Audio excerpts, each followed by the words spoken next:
Good afternoon दोस्तों।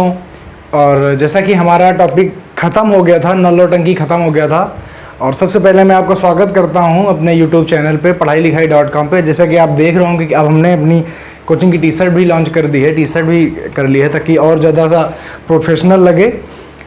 और तो अब हम आगे जो हमारा चैप्टर है वो है हमारा चाल, समय और दूरी है। तो चाल, समय और दूरी में हम डिस्कस करेंगे। पिछले जो हमने चैप्टर पढ़ा है आपको बहुत अच्छे समझ में आए, ऐसे हम आशा करते हैं। और आप लोगों का जो फीडबैक मिला उससे हमको समझ में आया कि आप लोगों को चैप्टर समझ में आए। और जो अगला चैप्टर हमारा वो है चाल, समय, दूरी है, उस चैप्टर को हम आगे बढ़ाएंगे। तो सबसे पहले इस जो चैप्टर है इसका कुछ थोड़े से बेसिक कॉन्सेप्ट होते हैं, हालांकि इनसे बताने कोई बहुत बड़ी नीड नहीं है, लेकिन फिर भी थोड़ा बहुत बता दें कि क्या होता है। कि अब जैसे अगर चाल की बात करें, चाल को बोलते हैं स्पीड। तो चाल बराबर क्या होता है, दूरी बटे समय, डिस्टेंस अपॉन टाइम होता है। ठीक है, ये होता है। अगर बात करें डिस्टेंस की तो डिस्टेंस इज इक्वल टू होता है स्पीड इनटू टाइम होता है। ठीक है, अगर हम बात करें टाइम की तो टाइम इज इक्वल टू होता है डिस्टेंस अपॉन स्पीड होता है। बात समझ में आ गई। तो ये तीन कॉन्सेप्ट होते हैं इसके। और उसके बाद में मैंने जैसा कि मैंने बताया कि आप बचपन से पढ़ रहे हो कि चाल बराबर दूरी बटे समय, दूरी बराबर चाल गुणते समय, समय बराबर दूरी बटे चाल। ये आप ऑलरेडी पढ़ चुके हो, बहुत दिन से पढ़ रहे हो, तो इसको कुछ बताने कोई विशेष नीड नहीं है। बस इतना है कि कुछ चीज़ें बता देते हैं। जैसे अगर हम बात करने, देखो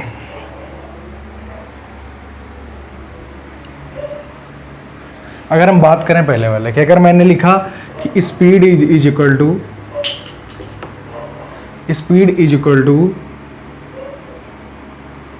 डिस्टेंस इज इक्वल टू लिखें, डिस्टेंस इज इक्वल टू लिखें। चलो stage is equal to distance upon time.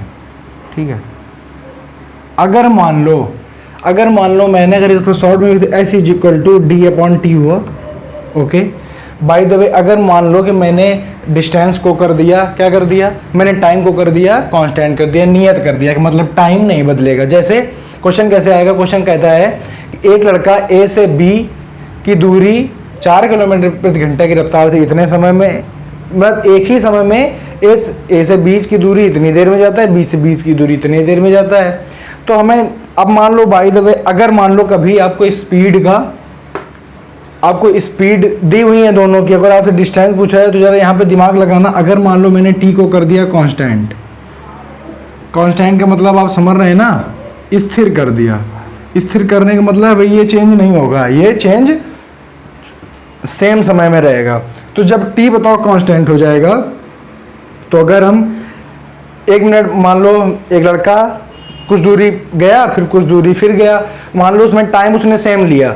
मान लो एक लड़का है वो यहाँ से यहाँ तक की दूरी गया 4 किलोमीटर पर आवर की स्पीड से, दोबारा यहीं से यहीं गया कितनी, अब मान लो दोबारा हो गया यहाँ से यहाँ तक, वो गया 5 किलोमीटर पर आवर की स्पीड से गया। लेकिन उसको जो टाइम लगा ना, वो टाइम इसमें भी जाने में 10 मिनट लगा और इसमें भी जाने में 10 मिनट लगा।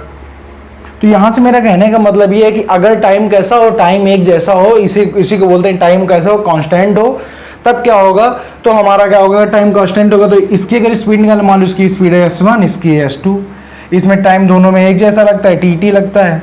ये डिस्टेंस है d1 और ये कितनी है d2। तो अगर बात करें यहाँ पर s इज इक्वल टू हो जाएगा s1 is equal to d1 upon T. भाई टी तो वही है ना, स्मॉल टी है। बात करें दूसरी स्पीड की तो हो जाएगा d2 अपॉन टी। अगर दोनों को हम डिवाइड कर दें आपस में, टी से टी कट जाएगा, टी से टी कट जाएगा, और क्या आ जाएगा s1 upon s2 is equal to d1 upon d2। मतलब मेरा कहने का ये है कि अगर आपको जैसे यहाँ पे डिस्टेंस नहीं पता थी और अगर आपको कह दिया जाता कि डिस्टेंस बताइए, डिस्टेंस का अनुपात बताइए, तो आप क्या करते, मतलब जो स्पीड का अनुपात होता है वही कैसा होता है, डिस्टेंस का अनुपात होता है। क्यों?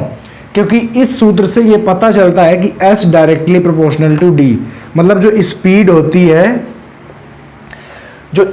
होती है वो डिस्टेंस के कैसी होती है, दूरी के जो चाल होती है वो दूरी की कैसी होती है, समानुपात में होती है। समानुपात का मतलब जो अनुपात दूरी का होगा वही अनुपात क्या होगा, सेम वही अनुपात हो जाएगा चाल का। बात समझ में आ गई। तो जैसे यहाँ पे दिया हुआ था 4 किलोमीटर प्रति घंटे की रफ्तार से 5 किलोमीटर, अगर वो पूछ देता कि दूरियों का अनुपात बताइए तो आप क्या करते, S1/S2 कितना है, ये 4 ये 5, 4/5, यही हो जाता दूरियों का अनुपात, यही हो जाता D1/D2। बात समझ में आ गई। मतलब मेरा कहने का कि जो चालों का अनुपात होगा वही क्या अनुपात हो जाएगा, दूरियों का अनुपात हो जाएगा। इतनी बात आपको समझ में आ गई होगी। ये अगर आपको कॉन्सेप्ट समझ में आ जाएंगे तो आपको आसानी रहेगी, बहुत ज़्यादा आसानी रहेगी क्वेश्चन को पढ़ने और समझने में, ठीक है।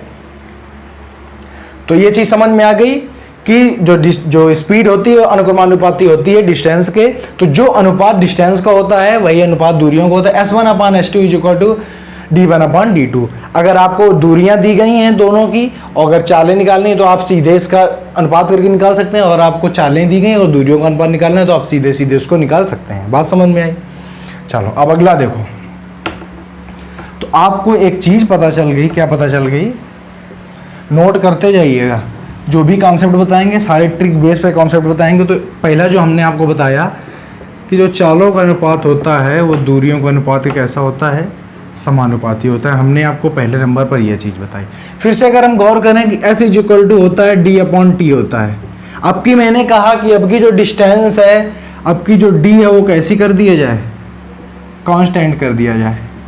कांस्टेंट करने का मतलब स्थिर कर, जैसे एक लड़का इतनी दूरी, दोबारा इतनी दूरी, 4 किलोमीटर प्रति घंटे की रफ्तार से गया, 5 किलोमीटर प्रति घंटे की रफ्तार से गया। लेकिन अब की क्या है, दूरी है D और यहाँ पे भी है D। मतलब इस बार दूरी चेंज नहीं हुई, चालें अलग अलग हैं, दूरी चेंज नहीं हुई। जैसे हमें यहाँ से कानपुर जाना हो, कानपुर से यहाँ आना हो, तो बात एक ही हुई, डिस्टेंस तो बराबर होगी ना, जाएंगे तब भी उतनी दूरी में जाएंगे और जब वापस आएंगे तब भी उतनी दूरी तय करके वापस आएंगे। बात समझ में आ गई। टाइम लेकिन यहाँ पे बदल गया, यहाँ पे लगा T1 टाइम और यहाँ पे लगा इसको T2 टाइम लगा। बात समझ में आई, टाइम अलग अलग लगा। तो जब हम क्या कर देंगे, जब भी हम कभी दूरी को क्या कर देंगे, स्थिर कर देंगे। जब हम दूरी को स्थिर कर देंगे तब देखो कैसा है। तो यहाँ पे आप देख रहे हैं कि जो स्पीड का अनुपात है वो 1/T का है, व्युत्क्रमानुपात का है। बात समझ में आ गई। तो अगर हम पहले की चाल निकालें, इसकी चाल मान लो S1, इसकी मान लो S2, जब फार्मूला लगाएंगे, ये तो सवाल हो गए, तो बात की बातें हैं, ठीक है। तो हो जाएगा S1 करें तो हो जाएगा D/T1 हो जाएगा। बात समझ में आई। S2 करें तो हो जाएगा D/T2 हो जाएगा। क्यों? क्योंकि D तो एक ही जैसा है, T1 T2 बदला। अगर हम दोनों को डिवाइड कर दें आपस में तो D से D कट जाएगा और ये उलट के ऊपर चला जाएगा, ये नीचे आ जाएगा। तो ये हो जाएगा S1/S2 T2/T1। बात समझ में आई। तो यहां से क्या सिद्ध होता है, यहां से एक बात ये पता चलती है बच्चों, यहां से एक बात ये पता चलती है कि अगर भाई बड़ी सीधी सी बात, अगर कोई ज्यादा स्पीड से जाएगा तो वो कम टाइम लेगा, अगर कोई कम रफ्तार से जाएगा तो वो ज्यादा टाइम लेगा। तो यहां से ये पता चलता है कि अगर मेरी स्पीड 60 किलोमीटर प्रति घंटा है तो मैं किसी भी जगह पे जल्दी पहुंचूंगा 40 किलोमीटर प्रति घंटा वाले व्यक्ति के हिसाब से। बड़ी सीधी बात है भाई, दौड़ोगे जल्दी पहुंचोगे, पैदल चलोगे देर में पहुंचोगे। दौड़ने वाले की चाल ज्यादा होती है और पैदल चलने वाले की चाल कम होती है। तो अब अगर इसकी बात करें, इसने चालें दे दी गई, बोला गया कि समय का अनुपात बताइए, तो कुछ नहीं करना है, आप चालों का अनुपात निकालिए। S1/S2 4/5 आ गया। अगर आपको चालों का अनुपात पता है तो समय का अनुपात जस्ट उसका कैसा हो जाएगा, जस्ट उल्टा हो जाएगा। तो बात करेंगे T1/T2 की तो कैसा हो जाएगा 5/4।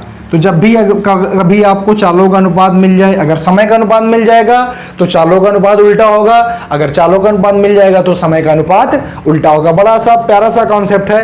तो अगर मैं बात करूं कि आपको दूसरा कॉन्सेप्ट क्या मिल गया, तो आपको दूसरा कॉन्सेप्ट मिल गया कि S1/S2 T1/T2 कि मतलब जो चालों का अनुपात होता है वो समय के कैसा होता है, गलत हो गया, T2/T1 कैसा होता है, जस्ट अपोजिट होता है। और जो दूरियों का होता है वो कैसा होता है, वो होता है अनुक्रमानुपाती। ठीक है, यहां पे बात समझ में आगे हो गया हो। यहां पे मिटाते हैं और कुछ और चीजों पे चर्चा करते हैं। ठीक है, मैं आज केवल बेसिक जो भी बताना होगा बता दूंगा, उसके बाद सीधे ट्रिक, क्वेश्चन और उसके सोल्यूशन, बात खत्म। क्वेश्चन वाइज अलग अलग टाइप के क्वेश्चन बताने हैं और उसके बाद उसका सोल्यूशन देना। ठीक है, चलो। तो हमें दो चीजें पता चल गई। क्या पता चल गई, हमें यह पता चल गया कि जो दूरियों का अनुपात होता है वो चाल के अनुपात के कैसा होता है, समानुपाती होता है, और टाइम के कैसा होता है, व्युत्क्रमानुपाती होता है। अब जरा जो छोटे छोटे टर्म आते हैं कि अगर हमें कभी किलोमीटर पर आर को चेंज करना हो मीटर पर सेकंड में, तो कैसे चेंज करेंगे? अगर किलोमीटर प्रति घंटा को हिंदी में भी लिख देते हैं, अगर किलोमीटर प्रति घंटा को मीटर प्रति सेकंड में कैसे चेंज करेंगे? बड़ी सीधी सी बात है, ऐसे लिखना है, लिख लो किलोमीटर बटे घंटा आवर इज इक्वल टू, अच्छा तो 1 किलोमीटर मीटर पर सेकंड, तो अगर किलोमीटर का मीटर बनाओगे तो 1 किलोमीटर में कितने मीटर? 1000 मीटर बटे 1 घंटे में कितने सेकंड? 3600 सेकंड। कट कर दो तो 5/18 आ जाएगा। तो बड़ी सीधी सी बात है, सदैव ये याद रखो कि सब बातें मैंने आपको निकाल के दिखाया, सब बातें भूल जानी है, आपको बात ये याद रखनी है, इधर ये बात याद रखनी है, इधर लिख देते हैं, इधर ये बात याद रखनी है भैया, ये बॉक्स बनता है, बात याद रखनी, जब भी कभी आपको किलोमीटर पर आवर से मीटर पर सेकंड बनाना हो तो आप किसका मल्टीप्लाई करेंगे? आप करेंगे 5/18 का मल्टीप्लाई करेंगे मीटर पर सेकंड बनाने के लिए। बात समझ में आई?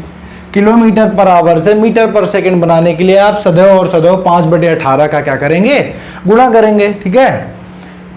अब अगर बात करें कि मुझे मीटर पर सेकंड में दिया हुआ है, मीटर पर सेकंड में दिया हुआ है और मुझे बनाना है किलोमीटर पर आवर में, बड़ा सा वही जस्ट अपोजिट प्रोसेस करना है। कैसे करना है देखो,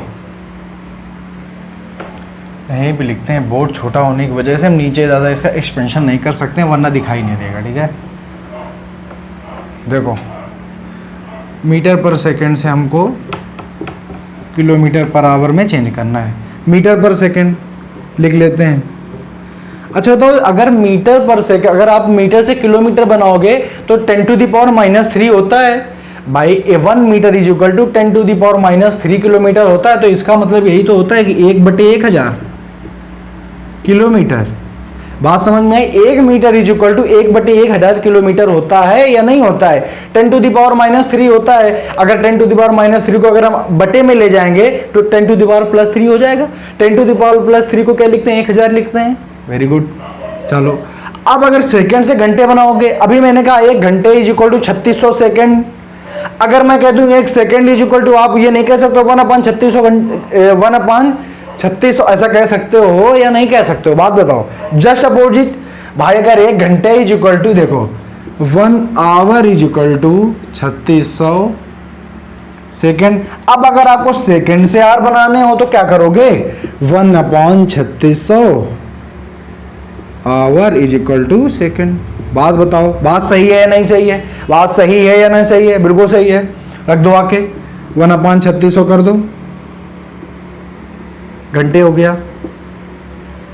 अब जरा सी मुझे बात बताओ, जब हम इसको सॉल्व करेंगे तो ये ऊपर चला जाए, नीचे आएगा, तो यहीं से 0 0 कट कर लेते हैं, ले जाओ ऊपर।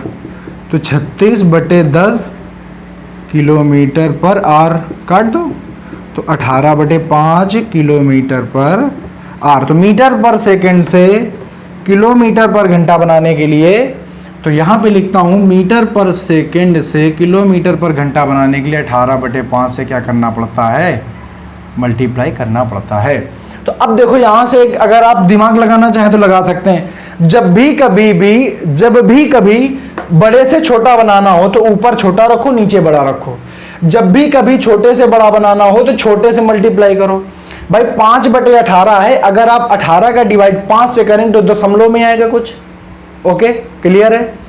लेकिन अगर जब भी कभी छोटे से बड़ा बनाना हो, अभी मैं बड़े से छोटा बना रहा था क्योंकि किलोमीटर पर आवर बड़ा होता है मीटर पर सेकंड से, तो जब मैं ये बना रहा था तो मैं 5/18 से गुणा कर रहा था, छोटे से गुणा कर रहा था। लेकिन अब मुझे बनाना है बड़ा, छोटे से क्या बनाना है? बड़ा बनाना है। तो अब मैं किससे करूंगा? अब मैं बड़े से गुणा करूंगा। अगर मैं 18/5 लिखता हूं, अगर 5 से डिवाइड करता हूं 3 पॉइंट समथिंग आएगा। तो ये बड़ा है, ये छोटा है। तो जब भी छोटा बनाना है तो छोटे से गुणा करना है, और जब बड़ा बनाना है तो बड़े से गुणा करना है। बात समझ में आ गई? यहां से आप याद रखिए, बड़ी छोटी सी ट्रिक है। ठीक है, चलो बात समझ में मेरे हिसाब से आ गई होगी अब तक। हालांकि इन क्वेश्चन की कोई जरूरत है नहीं, लेकिन फिर भी चूंकि मैथ पढ़ाने का अपना अपना एक कॉन्सेप्ट होता है, एक तरीका होता है, पद्धति होती है। ठीक है, अगर हम उनको फॉलो नहीं करेंगे तो फिर हमारी पढ़ाई बेकार हो जाएगी। तो इसलिए हम चालू वहीं से करते हैं, जाएंगे टॉप तक। तो हम चालू करते हैं अपना जीरो से। पहला क्वेश्चन देखो,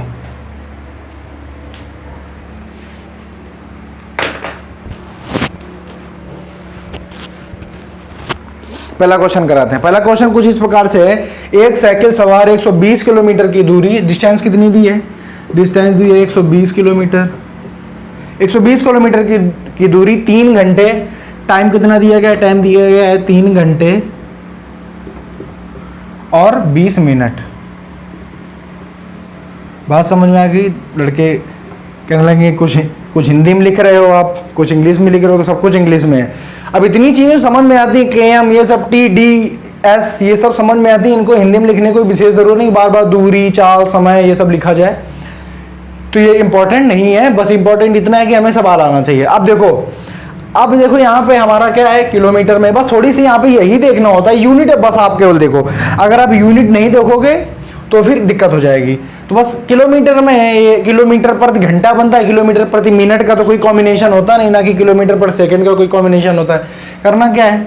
वही जैसे आप करते हैं, इसको क्या कर दो, घंटे में चेंज कर दो। 3 + 20/1/3 हो जाएगा। जोड़ दो तो 3 + 1/3 का मतलब क्या होता है? 10/3 हो जाएगा। 10/3 घंटे बन गए। अब आपको निकालने के क्या बोल रहा था? बोल रहा था चाल ज्ञात करो। तो speed is equal to distance upon time. Distance कितनी है आपकी? Distance 120 kilometre. टाइम कितना है? 10/3। तो आप जानते हैं कि जब हम इसको सॉल्व करेंगे 3 ऊपर चला जाएगा, 3 को ऊपर कर देंगे, 3 आ गया ऊपर, कट गया तो कितना आ गया? 36 किलोमीटर पर आवर। ये आपका क्या आ गया? ये आपका आ गया आंसर आ गया। बात समझ में आ गई? मुझे डिस्टेंस दी थी, मुझे टाइम दिया था, टाइम में मिनट दिया था, मैंने उसको क्या कर लिया? आर में चेंज कर लिया। जब आर में चेंज हो गया, मैंने स्पीड निकाली। Speed is equal to distance upon time. मैंने डिस्टेंस रखी और नीचे टाइम रख दिया, उसको डिवाइड कर दिया, से उसका सोल्यूशन कर दिया और पूरा हमारा आंसर आ गया। तो बड़ा छोटा सा है। अब अगर इसी में और चीजें दे दी जाती हैं, मान लो यहाँ पे डिस्टेंस ना दी गई होती, ठीक है, मुझे स्पीड दे के आ जाता कि स्पीड कितनी है? 36 किलोमीटर प्रति घंटे की रफ्तार से जाता है, ठीक है, और इतने आर में पहुंच जाता है। तो क्या बताइए? तो डिस्टेंस बताइए। आप जानते ही हैं क्या करते हैं? आप करते हैं D = S × T, speed into time. Speed है 36, टाइम कितना है? 10/3। और डिवाइड करते यहाँ से आ जाता 12 × 10 = 120 किलोमीटर। बात समझ में आ गई? ये दिया होता, अगर आपको स्पीड दिया होता, टाइम दिया होता, हम ये निकाल लेते। अब बाय द वे मान लो आपको टाइम नहीं दिया गया है, आपको दिया गया है स्पीड दिया गया है और डिस्टेंस दिया गया है। डिस्टेंस दिया गया होता आपको 120 किलोमीटर। अब आपसे अगर पूछ लेते टाइम, तो आप वही करते T = D/S, distance upon speed. Distance कितनी है? 120, स्पीड कितनी है? 36। आप क्या करते? डिवाइड करते, 12 से कर देते तो आ जाता 10/3। सही है, यही आ रहा था। तो हमारा क्या हो जाता? आर हो जाता। बात समझ में आ गई? क्या हो जाता हमारा? आवर हो जाता। तो ये हमारा आंसर आ जाता। तो इसलिए अब ये चीजें हम बार बार, ऐसा तो है नहीं कि हम छोटे छोटे सवाल ले लें और आपको बराबर कराते रहें, तो ये भी आपके साथ भी न्याय नहीं होगा, क्योंकि आप यही कहोगे कि ये आप तो सर पागल बनाने वाला काम कर रहे हो, बेवकूफ़ बना रहे हो। तो मैं बेवकूफ़ नहीं बना रहा हूँ, ये आपको क्वेश्चन आते हैं मेरी समझ से, तो क्वेश्चन आप अपने हिसाब से कर लीजिए, मैं अच्छे क्वेश्चन कराता हूँ, ठीक है। अगर अब देखो जो आगे वाला क्वेश्चन, अगर आपको कभी अनुपात दे के आ जाएगा तो आप कैसे करोगे। उसमें कह रहा है तीन कारों द्वारा तय की गई दूरियों का अनुपात। तो दूरियों का अनुपात है D = D1 अनुपात D2 अनुपात D3। क्या है दिया गया है? 2:3 दिया गया है। और आगे कह रहा है इनके द्वारा लिए गए समयों का अनुपात, मतलब टाइम का अनुपात दिया गया है। तो T1 अनुपात T2 और अनुपात T3 कितना दिया गया है? दिया गया है 4:5:7।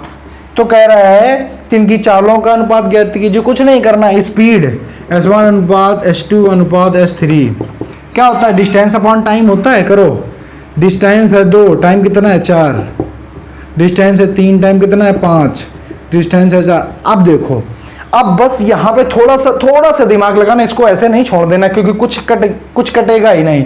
ये बहुत ज़्यादा कटेगा तो 1/2 आ जाएगा बस, ठीक।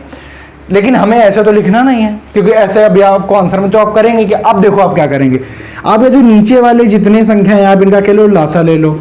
इनका लासा आएगा 140, क्या आएगा 140। अब आप क्या करो, इस 140 का इन तीनों में आप मल्टीप्लाई करा दो, कट जाएगा और आपका आंसर आ जाएगा। थोड़ी सी जगह बनाते हैं, 1 मिनट, थोड़ी सी जगह बनाते हैं। ये था 2/4 गुणते 140 अनुपात 3/5 गुणते 140 अनुपात 4/7 गुणते 140। बात समझ में आ गई, बात समझ में आ गई। डिवाइड कर दो, 2 आ गया, कितना आ गया 70, इसे कर दो तो 2 और 8, इससे कर दो 2 और 0, अपना आ जाएगा कितना आ जाएगा 70 अनुपात 84 अनुपात 80 आ गया आपका, इतना आ गया। अब आपके पास एक मौका और है, आप डिवाइड कर लो। आप डिवाइड करोगे तो आ जाएगा 35 अनुपात 42 अनुपात 40। बात समझ में आ गई। तो ये आपका क्या आ जाएगा, ये आपका सही आंसर आ जाएगा S1 अपान अनुपात S2 अनुपात S3। तो देखो ये जो क्वेश्चन था इसमें ट्विस्ट कुछ नहीं था, इसमें कोई ज़्यादा वो नहीं था, बस करना कितना था, आपको करना इतना था। अगर आप यहाँ पे ये भूल जाओगे कि आपको नीचे का लासा लेकर के इसमें मल्टीप्लाई करना है, तो वहीं से आप आंसर को क्या कर दोगे, क्रैक कर दोगे। अगर आपने कर लिया तो, अगर आपको ध्यान नहीं रहा, मैं आपको वही सिखाने की कोशिश कर रहा हूँ कि किस क्वेश्चन को कैसे करते हैं, कैसे आप हैंडल करोगे किसी क्वेश्चन को। तो इस क्वेश्चन को आप ऐसे हैंडल करोगे। दम नहीं है क्वेश्चन में, लेकिन फिर भी कुछ बहुत दम है। अगर आप भूल जाओगे तो आप नहीं कर पाओगे, ठीक है। और जो छोटे स्तर के एग्जाम है उनमें इसी टाइप के क्वेश्चन पूछे जाते हैं, तो इसलिए बहुत ही इंपॉर्टेंट हो गया। आई होप समझ आ गया होगा, और मैं इसको हटा देता हूँ। चलते हैं अपने अगले सवाल में। देखो अगला सवाल, देखो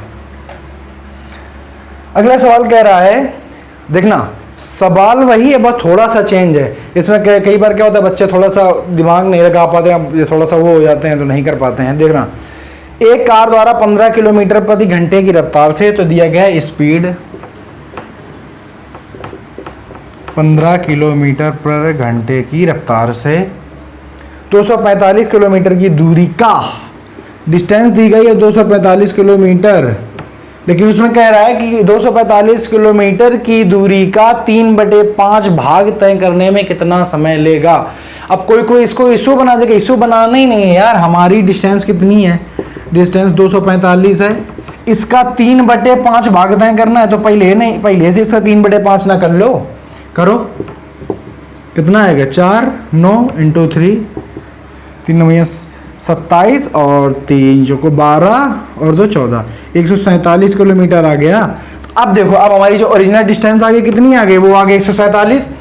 245 के 3/5 भाग कितनी देर में तय करेगा, बस। अब बस क्या करना है, time t = distance upon speed 147/15 divide कर दो। तुम्हारा आंसर कितना आ जाएगा, हमारा आंसर आ जाएगा 15 9 और कितना बचेगा 5 7 5 12/15 और कट कर दो इसको 3 से, तो 4/5 तो आ जाएगा 9 से ही 4/5 घंटे में क्या कर लेगा, 9 से ही 4/5 घंटे में तय कर लेगा। बात समझ में आ गई, 9 से ही 4/5 घंटे में क्या करेगा, तय कर लेगा। तो क्वेश्चन वही, लेकिन जरा सा भाषा चेंज। और अगर भाषा चेंज में अगर आपने उसकी भाषा को सही से नहीं पकड़ा तो कैसा हो जाएगा, गलत हो जाएगा। बात समझ में आ गई। इसका इतना करना था, कर दिया। आई होप समझ में आ गया होगा। बहुत ज़्यादा मुश्किल सवाल नहीं है, हालांकि आगे जो आएंगे वो बहुत अच्छे अच्छे क्वेश्चन आने वाले हैं, क्योंकि चैप्टर थोड़ा सा लॉन्ग है। अगर हमने पूरी चीज़ें आपको नहीं पढ़ाई तो फिर दिक्कत हो जाएगी, ठीक है। देखो अगला क्वेश्चन। अब मैं आपको औसत चाल निकालना बताता हूँ। हालांकि औसत चाल आप जानते होंगे, औसत चाल = क्या होता है बताइए। औसत चाल = होता है कुल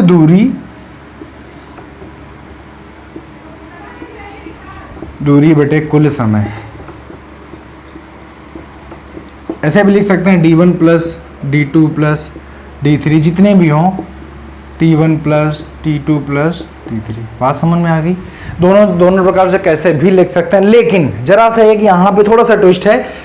आपको थोड़ा सा सरल बनाने के लिए, आपको थोड़ा सा और समझाने के लिए, आपको ये सब ना करना पड़े, इसलिए आप क्या करोगे, बाय द वे, अगर कभी भी निश्चित दूरियों के लिए कहते, जैसे बोला गया कि राम अपने घर से कानपुर जाता है 60 किलोमीटर पर घंटे की रफ्तार से, कानपुर से वापस घर आता है 40 किलोमीटर प्रति घंटे की रफ्तार से। जाहिर सी बात है टाइम अलग अलग लगे, इसमें लगा T1, इसमें लगा T2, इसमें लगा T1 टाइम, इसमें लगा T2। लेकिन एक बात बताइए कि आपके घर से जो कानपुर की दूरी है, क्या वो वापस आने में बदल जाएगी? जनाब कतई नहीं बदलेगी, क्योंकि जिस रोड से आप कानपुर गए होंगे इसमें यह बाध्यता है कि उसी रोड से आपको कानपुर से वापस आना पड़ेगा। जब आप वापस आएंगे तो आपकी डिस्टेंस कतई चेंज नहीं होगी। तो इस बात पर भ्रमित तो होना ही नहीं है। बेवकूफत वाले जो तर्क हैं वो देने नहीं है कि सर अगर अभी रमईपुर से गए थे, अगर हम दोबारा दूसरी रोड से वापस आ जाए, ऐसे वाले तर्क चलते नहीं पहली बात तो मैथ में, ठीक है। क्योंकि वो जो एग्जामिनर वहां पे बना रहा है उसको ये थोड़ी ना पता है कि आपके घर को जाने के लिए 20 रोडें हैं। तो ये वाले तर्क तो बिल्कुल बेकार होते हैं पहली बात, अगर मैथ पढ़नी है सही से तो इसलिए अब जो आप देखो जो डिस्टेंस है, यहाँ भी डी थी और यहाँ भी डी है। तो अगर भैया कभी भी डिस्टेंस कैसी हो, कांस्टेंट हो, डिस्टेंस कैसी हो, कांस्टेंट हो, तो औसत चाल का फार्मूला देखो क्या हो जाता है। सब बात समझ में आ गई? यहाँ पे देखो औसत चाल का फार्मूला, एवरेज स्पीड का फार्मूला क्या हो जाएगा? हो जाएगा 2ab upon a plus B, जहां पर a और b क्या है? जहां पर a रिप्रेजेंट करता है जाने वाली है इनिशियल स्पीड को, इनिशियल स्पीड प्रारंभिक चाल, और b रिप्रेजेंट करता है फाइनल अंतिम। बात समझ में आ गई? फाइनल स्पीड को, बात समझ में आ गई? जहां पर a और b दोनों क्या है? a और b दोनों चालें हैं। और अगर वो क्या है, अगर आपकी डिस्टेंस, आपकी दूरियां कैसी हैं?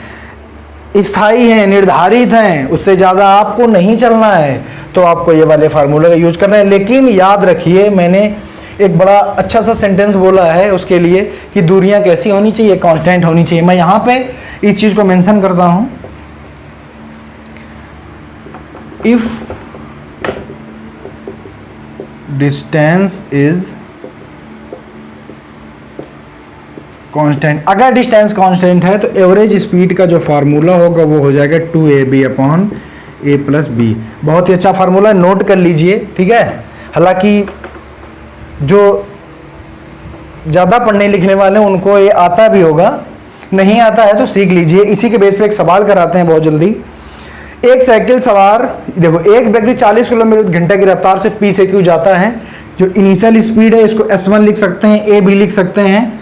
तो वो जाता है 40 किलोमीटर प्रति घंटे की रफ्तार से, ठीक है। P से Q जाता है और दोबारा 10 किलोमीटर प्रति घंटे की चाल से वापस आता है। S2 क्या है? 10 किलोमीटर प्रति घंटे की चाल से कैसा आता है? वापस आता है। मैंने कहा P से Q गया और Q से P ही वापस आया है। दो चालें दी गई हैं, इसको कह दो A, इसको कह दो B। डिस्टेंस कैसी एक जैसी है? एवरेज स्पीड मोना, average speed is equal to 2ab upon a plus B. भैया ऐसे भी लिख सकते हो 2s1 s2 upon S1 plus S2। आपको चालों से लेने देना है, आपको A B नहीं देखना, कोई वेरिएबल का मैं यूज नहीं कर रहा हूं। आपको जैसे मन है, आपको लिखने का मन है, आप लिखिए 2xy upon x plus Y. आपको चालें x y मान लीजिए, कोई मुझे ऐतराज नहीं है।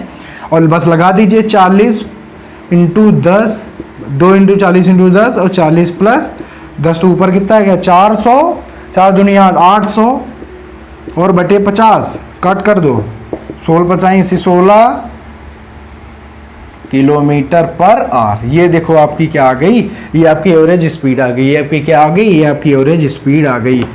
और अभी के लिए इतना ही काफ़ी है। आप इसको नोट करिए, नोट डाउन करिए, नोट्स बनाइए। और जो आगे वाला चैप्टर आएगा बहुत ही बेहतरीन कॉन्सेप्ट के साथ में अगला वाला वीडियो लेके आने वाले हैं। तब तक के लिए नमस्कार, जय हिंद।